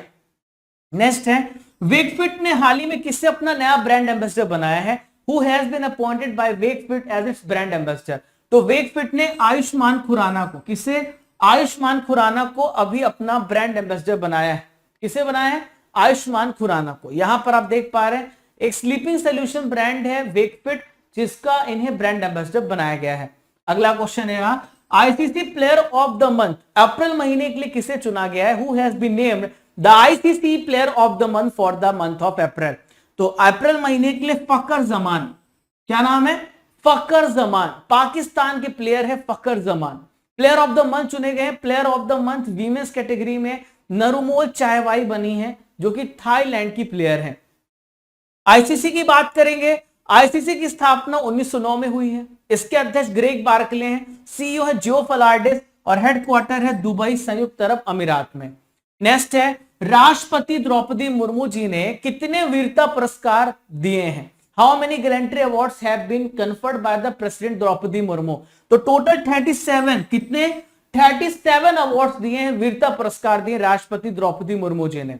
तो देखिए, ये जो पुरस्कार है हमारे भारत के सैनिकों को दिया जाता है, उनकी विशिष्ट वीरता के लिए, उनके अदम्य साहस के लिए, उनके कर्तव्य के लिए यह पुरस्कार दिया जाता है। 2 प्रकार के पुरस्कार दिए जाते हैं ब्रेवरी अवार्ड्स। पहला एक जो वॉर टाइम पे दिया जाता है, जब युद्ध चल रहा होता है। दूसरा एक समय जब शांति काल। तो वॉर टाइम सबसे बड़ा पुरस्कार परमवीर चक्र है, सेकंड महावीर चक्र है और थर्ड है वीर चक्र। और शांति के समय जब हमारी किसी देश से लड़ाई नहीं चल रही, पीस टाइम, फिर भी देश की सुरक्षा, देश की रक्षा के लिए हमेशा लगे रहना पड़ता है, अशोक चक्र, कीर्ति चक्र और थर्ड नंबर पे शौर्य चक्र। ये सारे पुरस्कार दिए जाते हैं शांति काल के समय। रोबोटिक फ्रेमवर्क को लॉन्च करने वाला भारत का पहला स्टेट कौन सा बना है? Which state has become the first to launch a robotic framework? तो रोबोटिक फ्रेमवर्क को लॉन्च करने वाला भारत का पहला राज्य तेलंगाना। क्या नाम है? तेलंगाना। तो तेलंगाना ऐसा इसलिए किया ताकि रोबोटिक जो इकोसिस्टम उसको डेवलप किया जा सके, और भारत आने वाले समय में और तेलंगाना आने वाले समय में रोबोट्स के टेक्नोलॉजी में आगे निकल सके। इसके लिए सरकार ने तेलंगाना रोबोटिक्स इनोवेशन सेंटर भी स्थापित किया है। बुद्धम शरणम गच्छामि, इस प्रदर्शनी का आयोजन कहां पर किया गया? वेयर वॉज बुद्धम शरणम गच्छामि एग्जीबिशन हेल्ड? तो बुद्धम शरणम गच्छामि ये एग्जीबिशन न्यू दिल्ली में आयोजित किया गया। कहां पर? नई दिल्ली में इसका आयोजन किया गया है। भारत की यहां पर संस्कृति राज्य मंत्री मीनाक्षी लेखी, जिन्होंने national gallery of modern arts, जो कि न्यू दिल्ली में है, इस प्रदर्शनी का उद्घाटन किया है। हाल ही में चलने का अधिकार लागू करने वाला भारत का पहला राज्य कौन सा है? Which state has become the first state to implement right to walk? तो चलने का अधिकार पंजाब राज्य ने। किसने? पंजाब राज्य वो पहला राज्य है जिसने चलने के अधिकार को लागू कर दिया है। पंजाब के चीफ मिनिस्टर है भगवंत मान। इन्होंने फैसला किया है कि नई सड़कें जो बनेंगी उसमें फुटपाथ होगा और साथ ही साथ साइकिल ट्रैक भी दिया जाएगा, अनिवार्य रूप से उनको बनाना पड़ेगा। ऑल इंडिया रेडियो अब किस नाम से जाना जाएगा? All India radio will be known by what name? तो आप कमेंट बॉक्स पे उत्तर दीजिए। ऑल इंडिया रेडियो अब होगा आकाशवाणी। क्या नाम होगा? आकाशवाणी के नाम से जाना जाएगा। 2023 में, 2022 में बहुत सारे नाम बदले गए हैं, आइए रिवाइज करते हैं। मुगल गार्डन अमृत उद्यान हो गया है, मुंडेरा बाजार चोरी चौरा हो गया है, तेलिया अफगान तेलिया शुक्ला हो गया है, इस्लाम नगर जो कि भोपाल में है जगदीशपुर हो गया है, मंकी पॉक्स एम पॉक्स हो गया है, तेलंगाना राष्ट्र समिति अब भारत राष्ट्र समिति हो गई है, कीबिथू मिलिट्री स्टेशन जो कि अरुणाचल प्रदेश में है, अब इसे बिपिन रावत मिलिट्री गैरिसन बोला जाएगा। नेक्स्ट है, डिजिटल हेल्थ कार्ड बनाने वाला भारत का पहला राज्य कौन सा बन गया है? Which state has become the first state to create a digital health card? तो डिजिटल हेल्थ कार्ड बनाने वाला भारत का पहला राज्य है उत्तर प्रदेश, यूपी। हर बच्चे को इसमें यूनिक आईडी कार्ड बनाया जाएगा। इस कार्ड के जरिए जो बच्चे के माता पिता हैं, स्कूल है, जो ऑफिसर्स हैं, इस हेल्थ कार्ड को डाउनलोड कर सकते हैं और बच्चे की हिस्ट्री को जान सकते हैं, कोई भी समझ सकता है। नेक्स्ट है, बैडमिंटन एशिया ने तकनीकी अधिकारी समिति का अध्यक्ष हाल ही में किसे बनाया है? Who has been appointed as the chairman of Badminton Asia's technical officer committee? तो इनका नाम है उमर रशीद। क्या नाम है? उमर रशीद। बैडमिंटन एशिया ने तकनीकी अधिकारी समिति का इन्हें अध्यक्ष बनाया है। यहां पे भारतीय बैडमिंटन संघ की बात कर लेते हैं।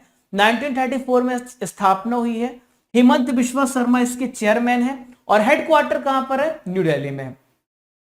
पावर फाइनेंस कॉर्पोरेशन लिमिटेड की पहली महिला अध्यक्ष और प्रबंध निदेशक कौन बनी है? Who has become the first chairman and managing director of NBFC power Finance corporation limited? तो एनबीएफसी के मैनेजिंग डायरेक्टर बनाया गया परमिंदर चोपड़ा को। किसे बनाया गया है? परमिंदर चोपड़ा को पावर फाइनेंस कॉर्पोरेशन लिमिटेड का पहला महिला अध्यक्ष और प्रबंध निदेशक बनाया गया।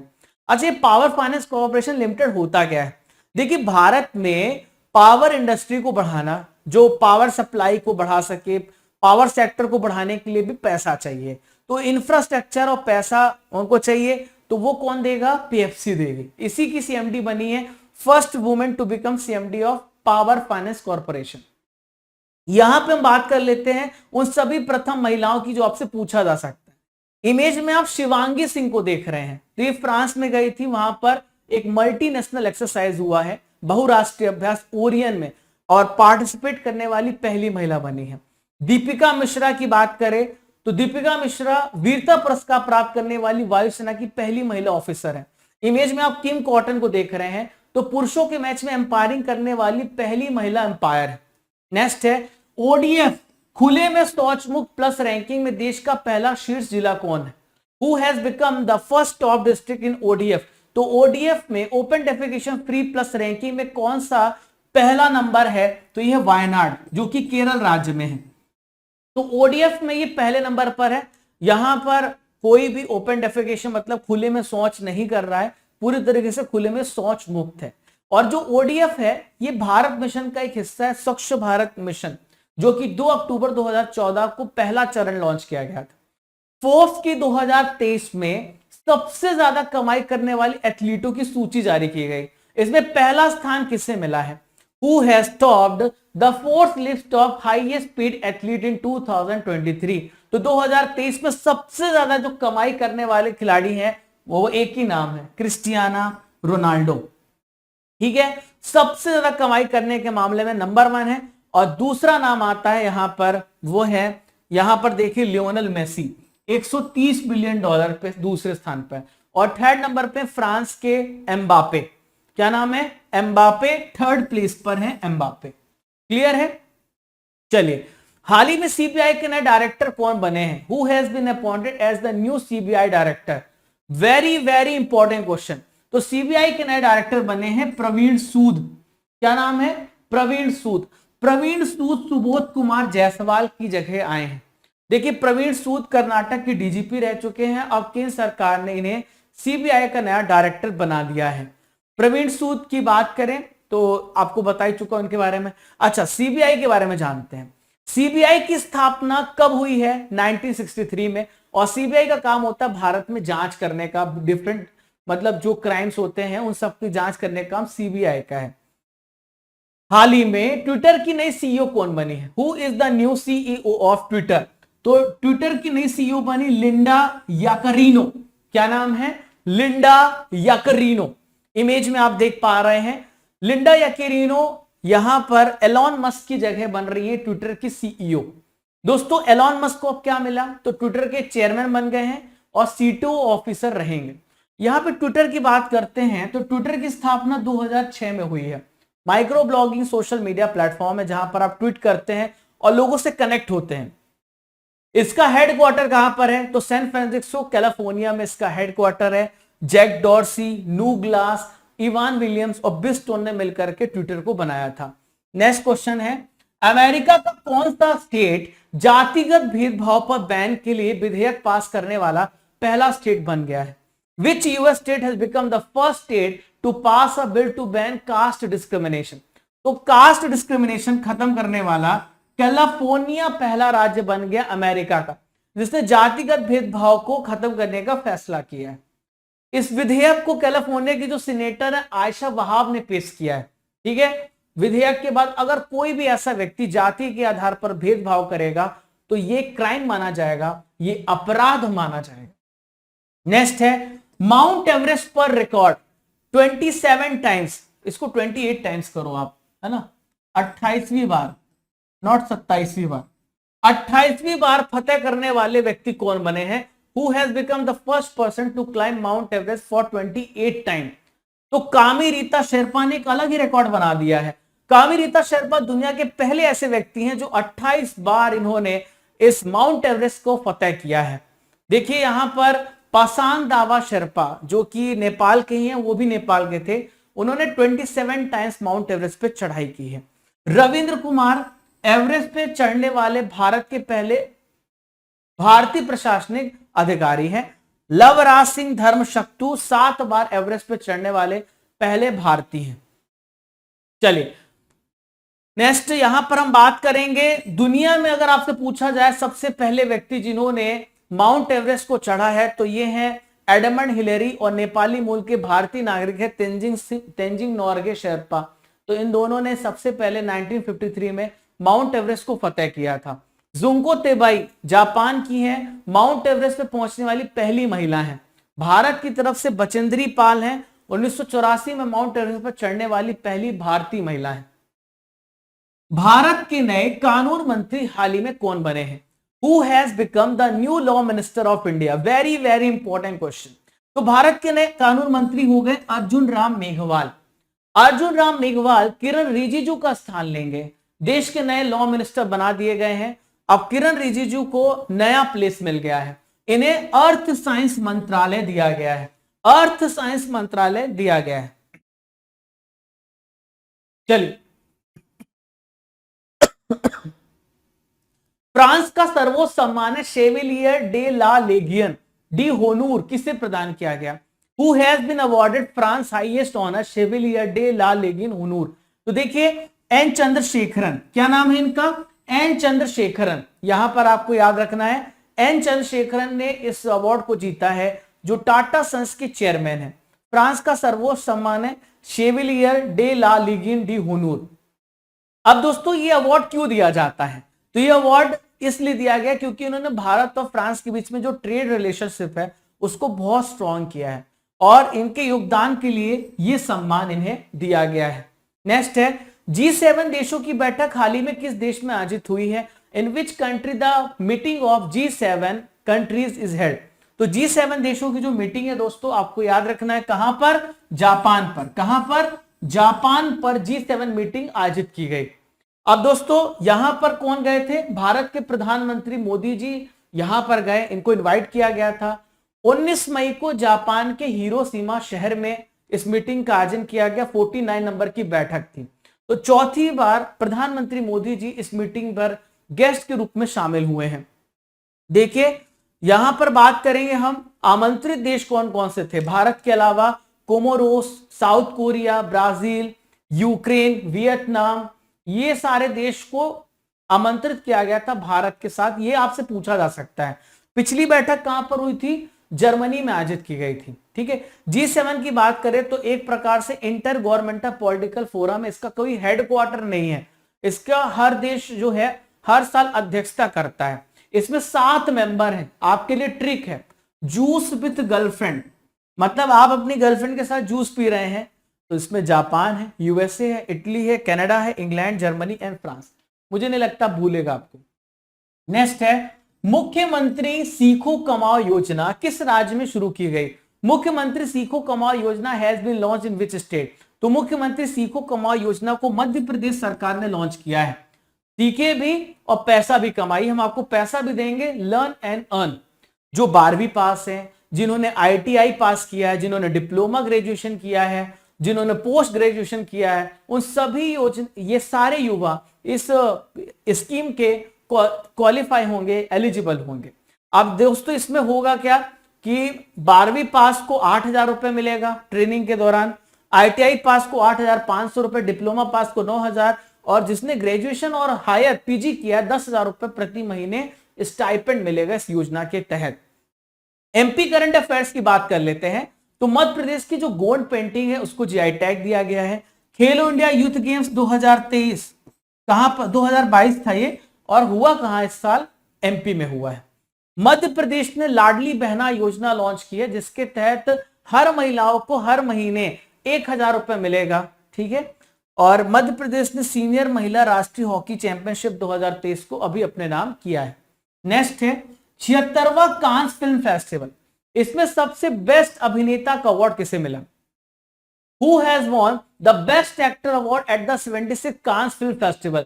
तो 76वें कांस फिल्म फेस्टिवल में कोजी याकुशो, किसे? कोजी याकुशो को यह पुरस्कार मिला है कांस फिल्म फेस्टिवल जो कि फ्रांस में आयोजित किया गया।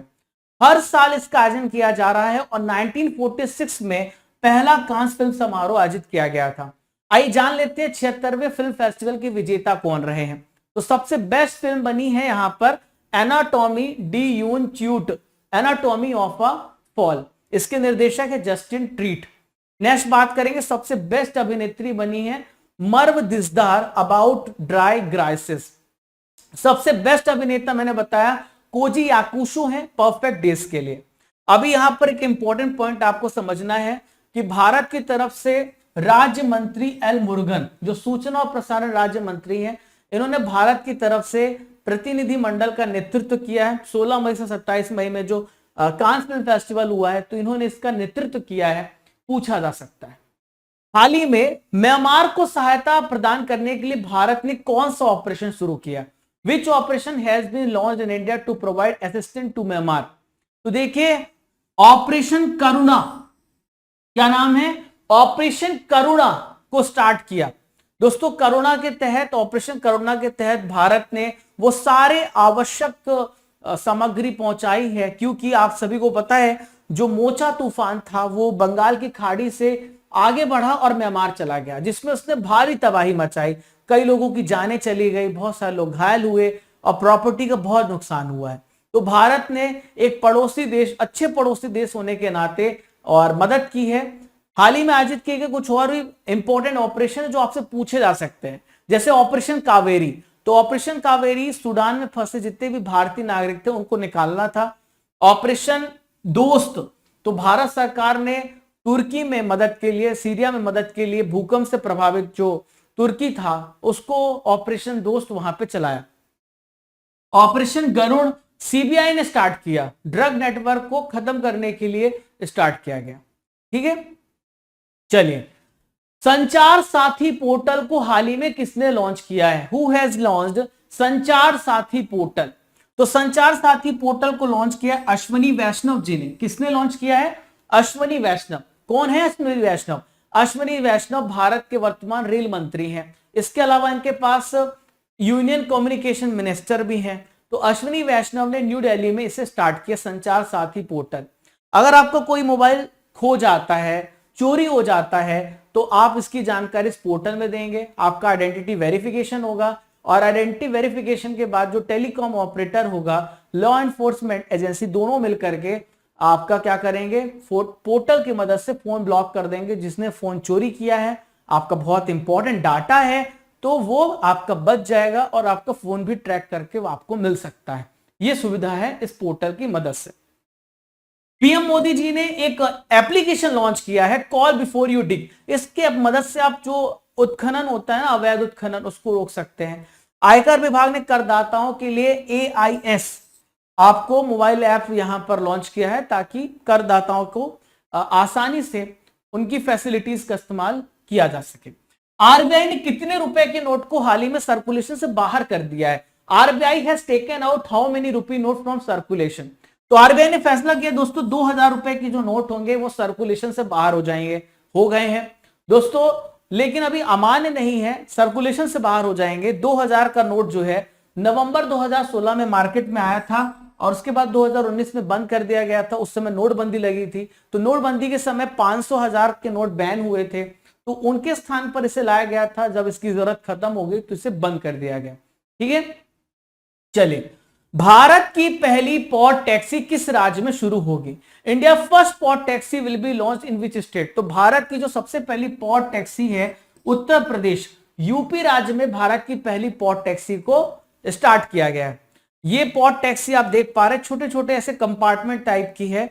एक प्रकार से इलेक्ट्रिक व्हीकल है जो बिना ड्राइवर के चलेगी, ऑटोमेटिक चलेगी। इसमें यात्रियों की संख्या बहुत कम होगी, 6 से 7 लोग एक में बैठ सकते हैं, बहुत अधिक स्पीड से पहुंच सकते हैं और एनवायरमेंट को कोई पोल्यूशन भी नहीं पहुंचाता। नेक्स्ट है 37 नंबर का राष्ट्रीय खेल 2023 में किस खेल को शामिल किया गया है?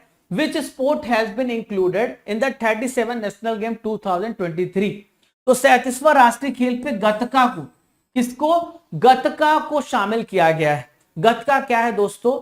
तो गतका जो है एक प्रकार से सिखों की पारंपरिक युद्धक कला है। इसे भारतीय मार्शल आर्ट जो है आप पंजाब में कह सकते हैं, इसे गतका बोला जाता है, गतका मान्यता दी जाती है।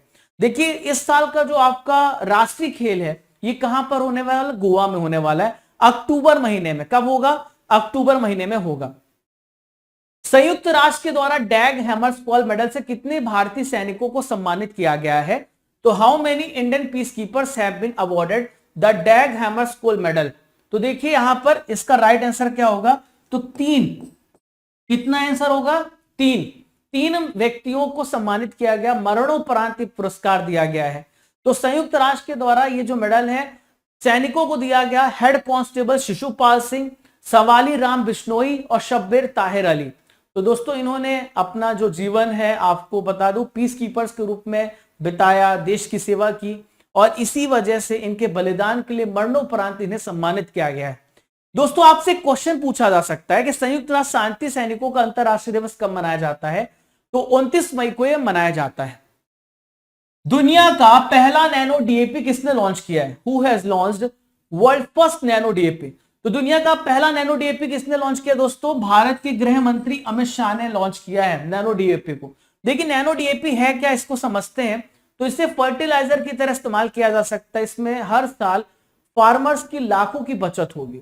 नैनो डीएपी जो होता है, इसका डीएपी का फुल फॉर्म होता है डाई अमोनियम फॉस्फेट। तो ये लिक्विड अवस्था में फर्टिलाइजर है। इसमें नाइट्रोजन और फास्फोरस है, तो जो कि फर्टिलाइजर के रूप में काम करेगा। आप इसे आसानी से ट्रांसपोर्ट कर सकते हो। केवल 500 आधा लीटर की जो बोतल होगी, आप जो 45 किलो की बोरी लाते हो यूरिया की, वो उसके बराबर काम करेगी। ये दानेदार यूरिया मिट्टी की उर्वरता को खत्म कर देता है। आप इसे आसानी से ट्रांसपोर्ट कर सकते हो, सस्ता है, बहुत सारे फायदे हैं इस नैनो डीएपी के। हाल ही में शराब पर स्वास्थ्य चेतावनी लगाने वाला दुनिया का पहला देश कौन सा बन गया है? Which country has become the first country in the world to impose a health warning on alcohol? तो शराब पर यहां पर चेतावनी जो दे रहा है वो आयरलैंड दे रहा है। आयरलैंड ने कहा है कि हम शराब पर चेतावनी देंगे कि आपको इससे कैंसर होगा, आपको इससे लीवर डिसीज होगा। तो बहुत सारी उन्होंने वार्निंग देने की बात कही है और इसे अनिवार्य कर दिया जाएगा। आयरलैंड कहां पर है? तो ये देखिए आप, ये आयरलैंड है, ये यूनाइटेड किंगडम है। तो यहां पर आयरलैंड है जो कि यूरोपियन कंट्री है। इसकी कैपिटल है डबलिन और लियो वराडकर इसके प्रधानमंत्री हैं। क्या नाम है? लियो वराडकर। नेक्स्ट क्वेश्चन, त्रिपुरा राज्य के ब्रांड एम्बेसडर, त्रिपुरा राज्य पर्यटन के ब्रांड एम्बेसडर हाल ही में कौन बने हैं? Who has become the brand ambassador of Tripura state tourism? तो त्रिपुरा स्टेट टूरिज्म के ब्रांड एम्बेसडर बने सौरभ गांगुली। क्या बने हैं? सौरभ गांगुली त्रिपुरा राज्य के ब्रांड एम्बेसडर बने हैं। और भी ब्रांड एम्बेसडर जो ऑप्शन में दिए थे उसको भी डिस्कस कर लेते हैं। ऑप्शन में मैथिली ठाकुर को बिहार खादी का ब्रांड एम्बेसडर बनाया गया है। इसके अलावा बिहार स्टेट आइकन का ब्रांड एम्बेसडर बनाया गया है। उत्तराखंड राज्य के ब्रांड एम्बेसडर प्रसून जोशी हैं। स्विट्जरलैंड के फ्रेंड्स के ब्रांड एम्बेसडर नीरज चोपड़ा है। नेक्स्ट है, एथलीट टोरी बॉबी का हाल ही में निधन हो गया, उनका संबंध किस देश से? Athlete Tori Bowie has passed away, she belongs to which country? यहां पे शी करिए। तो टोरी बॉबी जो थी अमेरिका की थी, इनका हाल ही में निधन हो गया और पता नहीं चला इनकी मृत्यु का क्या कारण था। बहुत दिनों से इनका मतलब इंफॉर्मेशन नहीं मिली। जब पुलिस पहुंची तो पता चला इनकी डेथ बहुत दिन पहले हो गई। तो ये फॉर्मर ओलंपिक चैंपियन रह चुकी है, स्प्रिंटर रह चुकी हैं, जिनका हाल ही में निधन हो गया है। 32 साल की आयु में इनका निधन हुआ। अमेरिका की तेज धाविका है और लॉन्ग जंपर है टोरी बॉबी। इन्होंने 3 बार ओलंपिक पदक और 2 विश्व खिताब जीते हैं। चलिए आज का आखिरी क्वेश्चन दोस्तों, कैसा लगा सेशन जरूर बताना कमेंट बॉक्स पर। डिटेल के साथ हमने हर एक क्वेश्चन को बात किया है। आखिरी क्वेश्चन देखते हैं, NVS-1 उपग्रह हाल ही में किसने लॉन्च किया है? Who has launched NVS-1 satellite? तो NVS-1 सैटेलाइट को हाल ही में आपको याद रखना है इसरो ने लॉन्च किया। इंडियन स्पेस रिसर्च ऑर्गेनाइजेशन ने NVS-1 को लॉन्च किया है। दोस्तों कहां से लॉन्चिंग हुई है? श्रीहरिकोटा जो कि आंध्र प्रदेश में है। वहां पर है सतीश धवन स्पेस सेंटर, जहां से नेविगेशन सैटेलाइट NVS-1 को सफलतापूर्वक लॉन्च किया गया है। आप अपने मोबाइल फोन में जीपीएस का इस्तेमाल करते हैं, तो जीपीएस की जगह पर इस्तेमाल किया जा सकता है भविष्य में। जीपीएस की मदद से आप फूड ऑर्डर करते हैं, आप मैप ट्रैक करते हैं, आप बहुत सारे काम होते हैं जीपीएस की मदद से। तो भारत इसी के अगेंस्ट ऐसी टेक्नोलॉजी को डेवलप कर रहा है ताकि आम जनता भी इसका इस्तेमाल कर सके। इस सैटेलाइट को जीएसएलवी के द्वारा लॉन्च किया गया है। हालांकि अभी आम जनता इसका इस्तेमाल नहीं कर रही है, हमारी सेनाओं के द्वारा इसका इस्तेमाल किया जा रहा है और दुश्मनों का ठिकाना बहुत ही आसानी से पता लगाया जा सकता है। तो 3 फायदे होंगे नाविक के। पहला, जोमेटो और स्विगी जैसे जितने भी फूड डिलीवरी, ओला उबर जैसे सर्विसेज हैं, उनका वो जीपीएस का इस्तेमाल करते हैं, तो हम उन्हें विकल्प दे सकते हैं कि वो नाविक का इस्तेमाल कर सकते हैं। इससे जो अमेरिका पर हमारी निर्भरता है वो खत्म हो जाएगी। इसके अलावा नाविक टेक्नोलॉजी को ट्रैवल और टूरिज्म इंडस्ट्री में इस्तेमाल किया जा सकता है। इंटरनेशनल बॉर्डर सिक्योरिटी ज्यादा बेहतर होगी, कोई आक्रमण नहीं कर पाएगा इतनी आसानी से। कोई क्या कर पाएगा, कोई यहां से, आपको पता है बहुत सारे लोग ड्रग ट्रैफिकिंग करते हैं, ह्यूमन ट्रैफिकिंग करते हैं, बहुत सारे प्रकार से हर जगह सेना को लगाना, सैनिकों को लगाना पॉसिबल नहीं है। पर हम नाविक की मदद से पूरी लोकेशन देख सकते हैं, कौन कहां चल रहा है। आतंकवादियों को, जितने भी टेररिस्ट हैं, क्रिमिनल्स हैं, उनकी लोकेशन को देख सकते हैं। और आम जनता के लिए तो ढेरों यूज है ही, आप तो जानते ही हैं। ठीक है, तो दोस्तों यहां पर आपका सेशन हो जाता है खत्म। कमेंट बॉक्स पे लिखिएगा how much you like this session, give your feedback, और आपको कैसा लगा, आपने कुछ सीखा इस क्लास से, जरूर बताइएगा। एक छोटा सा टेस्ट है 10 क्वेश्चन का, जैसा मैंने आपसे वादा किया था, ताकि ये पता चले आपने सेशन को सुना कितना अच्छा है। सुवा किस देश की कैपिटल है? सुवा is the capital of which country? तो सुवा आप याद रखिएगा फिजी की कैपिटल है। किसकी कैपिटल है? फिजी। ठीक है, नेक्स्ट है यहां पर, ओ सॉरी मैंने फिजी बता दिया, हाँ सुवा। ठीक है, नेक्स्ट है भारतीय जीवन बीमा निगम LIC की स्थापना किस वर्ष की गई? कब की गई? 1956 में। डिंग लिरेन किस देश के शतरंज खिलाड़ी हैं? तो दोस्तों ये कहां के हैं? चाइना के खिलाड़ी हैं। विश्व प्रेस स्वतंत्रता सूचकांक में पहला स्थान में कौन सा कंट्री है? याद करिए, ये है नॉर्वे। विश्व बैंक की स्थापना किस वर्ष की गई? तो विश्व बैंक की स्थापना 1944 में की गई है।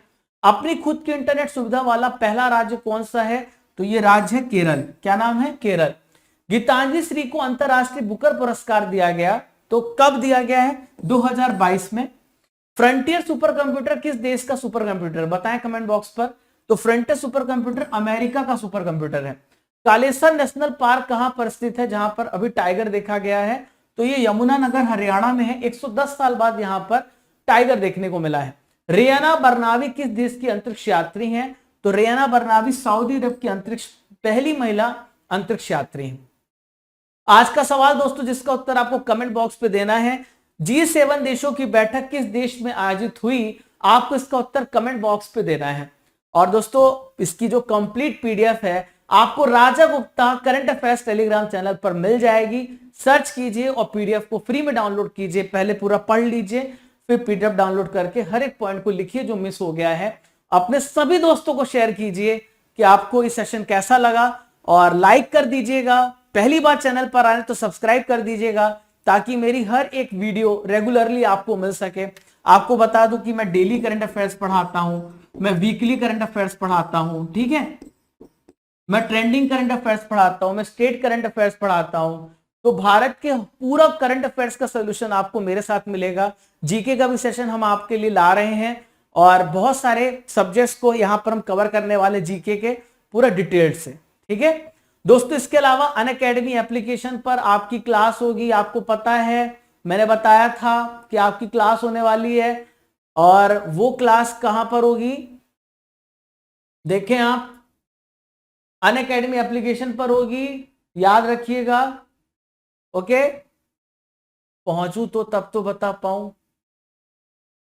हाँ देखें, तो देखें आप, ये जो क्लास है 80 क्वेश्चन जो आपने पढ़े हैं आज, इसकी क्लास 6 जून को होगी। 11 बजे से 12:15 पर आपका टेस्ट होगा। देखते हैं कौन टॉप करता है। फ्री मॉक टेस्ट है, लिंक डिस्क्रिप्शन बॉक्स में, क्लिक कीजिएगा और ज्वाइन कीजिएगा इस सेशन को। अगर कोड पूछेगा मेरा लिंक क्लिक करने के बाद, तो एप्लीकेशन डाउनलोड करना, फिर लिंक क्लिक करना, तो राजा C810 लिख देना, फ्री क्लास ज्वाइन हो जाओगे। ठीक है, तो दोस्तों चलने का समय हो गया है, इजाजत दीजिए, फिर मिलेंगे इसी जोश इसी ऊर्जा के साथ। तब तक के लिए जय हिंद, जय भारत। जब तक तोड़ेंगे नहीं तब तक छोड़ेंगे नहीं। खुश रहिए, मुस्कुराते रहिए।